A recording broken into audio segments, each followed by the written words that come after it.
Hello there and welcome. I'm Semaj. This is Creating with Semaj, and thank you for joining me today and spending some time with me. It's great to have you here.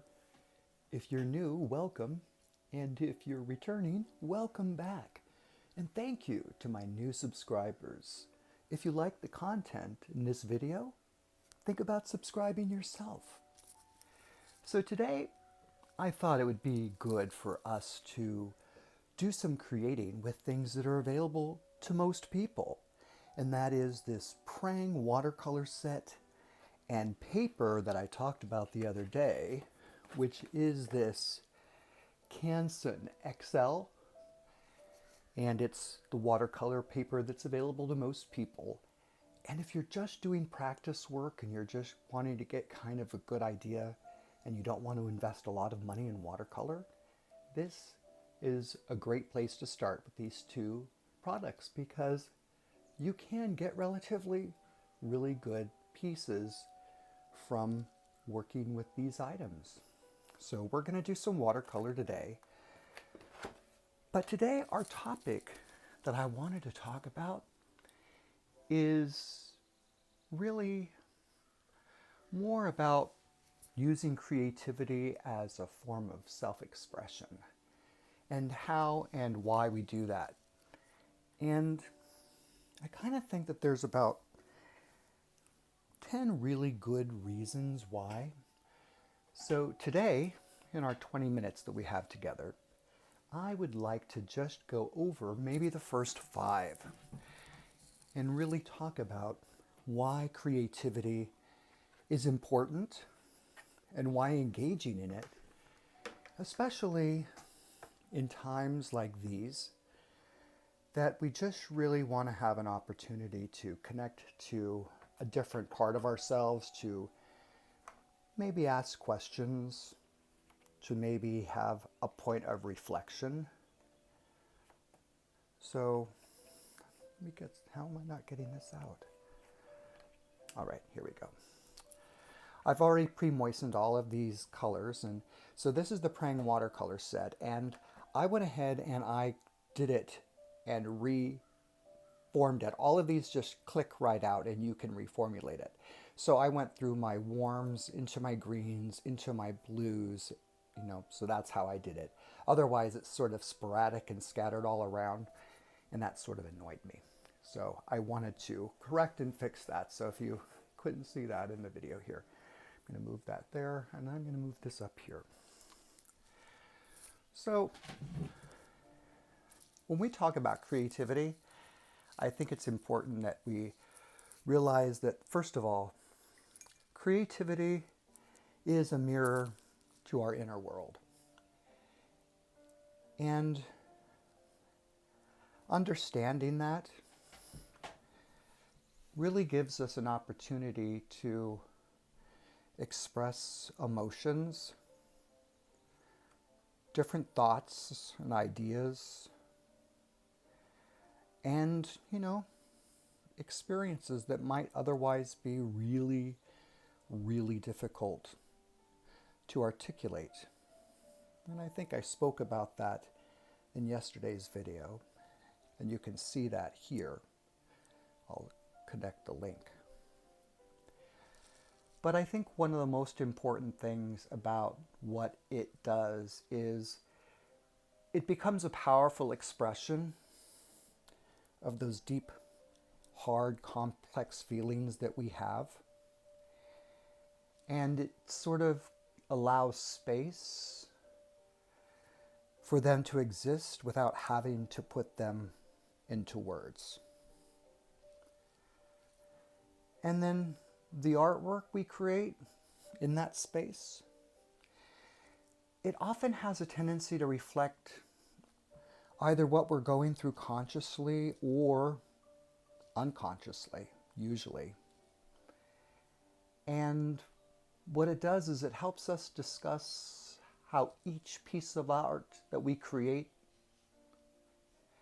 sort of has a snapshot, really, of that particular moment in time, sort of letting us know where we were in our headspace, what we were feeling, and what we were experiencing. So I think that's the first part. And those are all things worth contemplating and thinking about, right? And I would love to hear back from you if any of these things resonate in the conversation today as we paint and create together. Number 2, and this is a hard one for people, but art is really a space for vulnerability. And you know, when you create something, it can be like holding up a part of yourself, right? And showing it to the entire world. And it also, at the same time, your art, whatever you create, becomes that buffer, that space that allows you to express sadness or maybe frustration. You experience it, right? It's your emotion, but your art becomes the vehicle for those emotions without you having to disclose any of the details about the experiences at all. So that's a really beautiful thing. Also, in that, you can realize that embracing vulnerability is really one of the most empowering things you can do. Because when you embrace your vulnerability, it sort of reconnects you back to that authenticity of yourself. And I think that in itself is a really, really beautiful thing.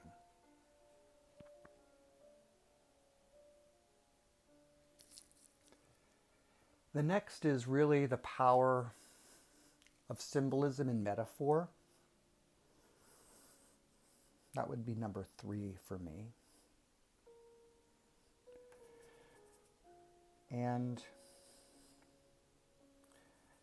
forever, art has been used to talk.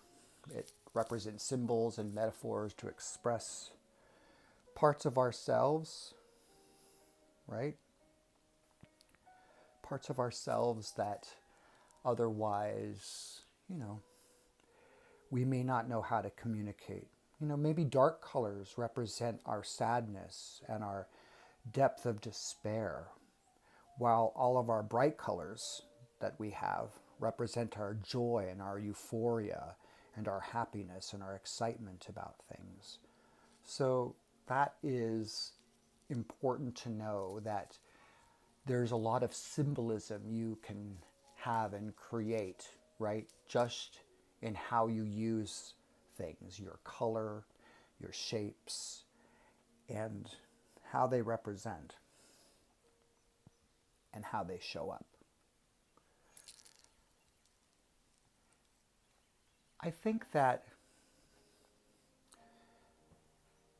one of the most important things, and this is number 5, and we're going to be sort of halfway there today. I think one of the most important, if not the most important, to be honest, thing to realize about art and this practice of being creative, because we're just having 20 minutes together,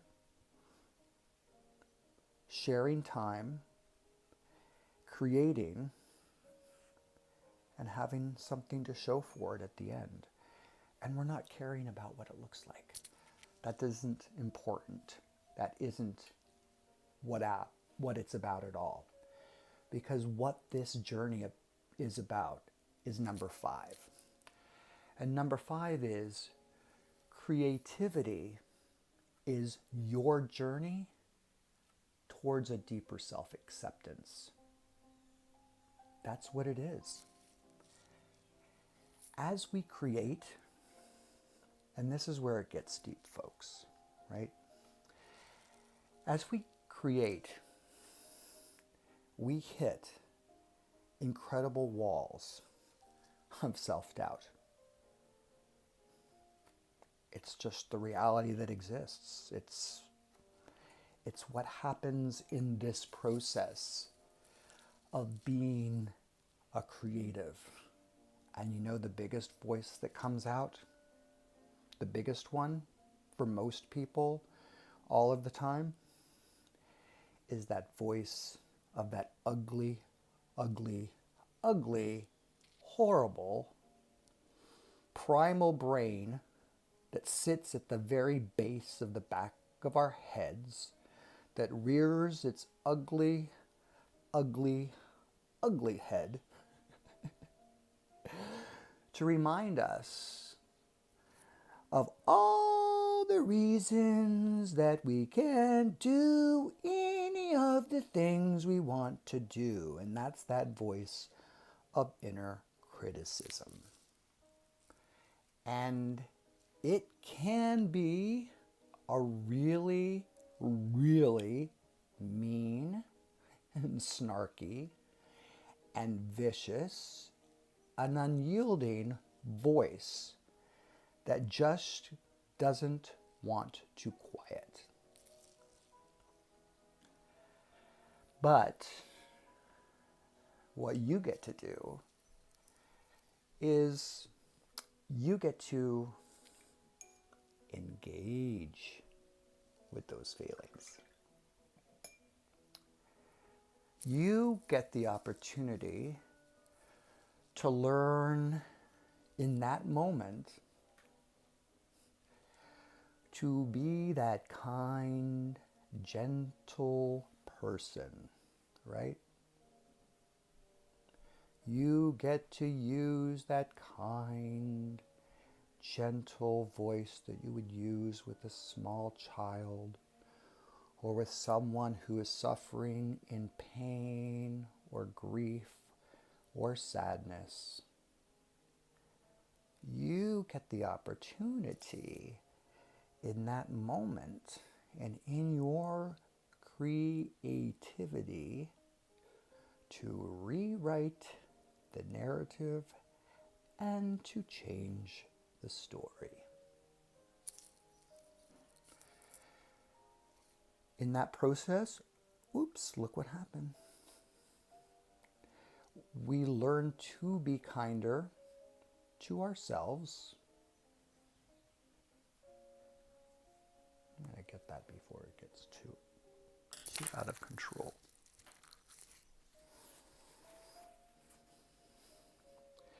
We learn to be kinder to ourselves in that moment because we give ourselves grace.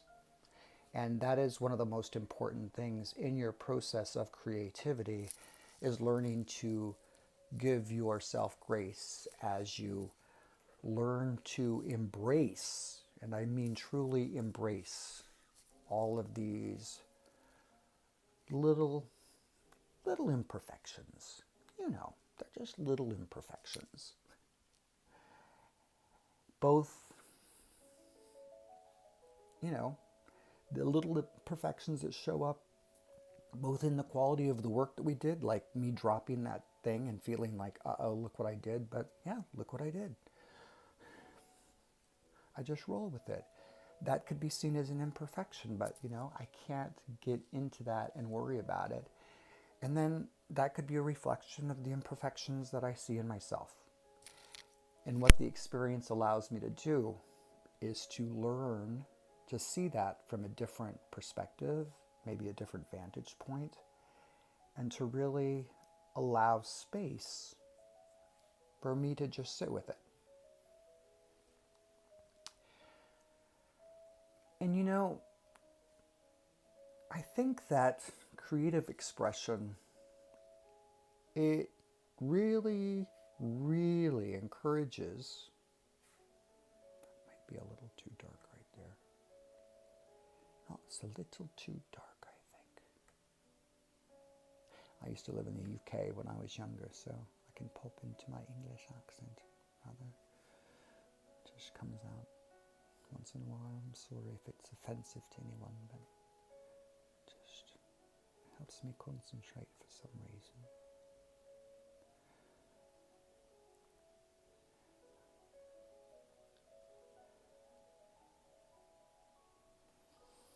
Watercolor is so fun. See what I said about the paper? You know, it's decent paper for what it is. It's a wood pulp paper. It doesn't have any cotton in it, but there's definitively some level of magic that happens because it isn't like that other Canson paper we used in a previous video, and you can see that one here when we started this whole project.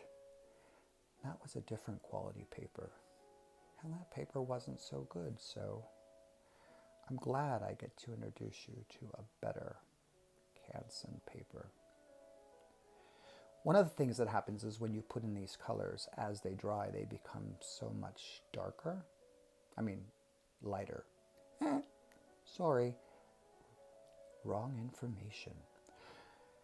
When you put down your color, it appears super dark at first, and as it dries, it begins to lighten up. So just keep that in mind.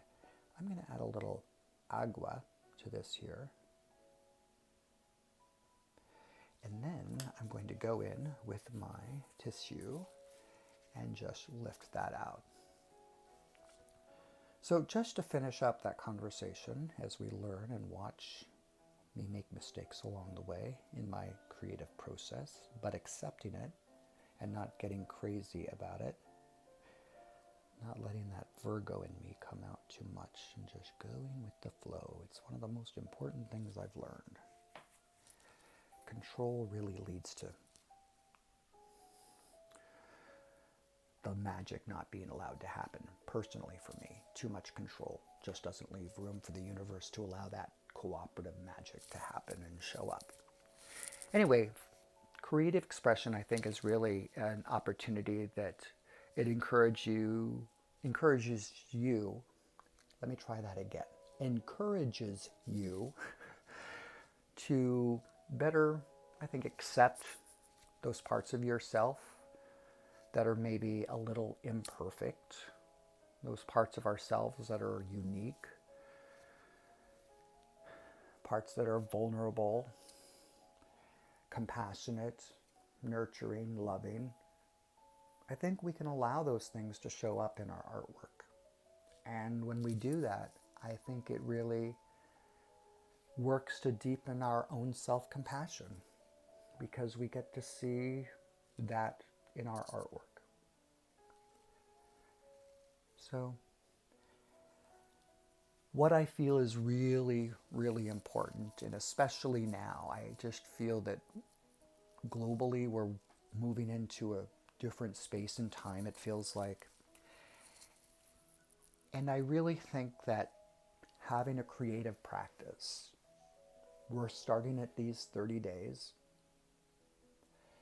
I think having a daily creative practice is important, however it shows up for you, whether, we've talked about it. For me, in this space with you, it's spending 20 minutes being creative, painting, drawing, doing something in the art format, but maybe it could be gardening or cooking or whatever it is, woodworking or, being creative with your hands, doing something with your hands. That's the most important thing. We were given these tools here, these beautiful tools, to have an opportunity to create with them. And when we create with them, it gives us a chance to express the part of ourselves that's important to be seen, not only by us, but by others, so that we can feel connected to this experience that we're in that is called life. So I deeply appreciate your time that you've spent with me today. This is day 6 of being a creative with Semaj, and I appreciate your time and attention. And remember, if you liked the content, give it a thumbs up. There we go. A thumbs up. And Be sure to subscribe so you can keep growing in your creative practice, just like me, because I'm not a professional. And there are a lot of really amazing professional people out there that I adore, and I follow them just like you. But I am here on my creative journey, creating my art. I don't need to be or look like anyone else. So I know at the end of these 30 days, I'm going to have some really amazing pieces of art that shows my commitment to 20 minutes with me every single day for a month. And when I connect to me, I connect to a lot more than just me. So remember that for yourself. Until the next time, I trust you have, wherever you are, an amazing day. Until then,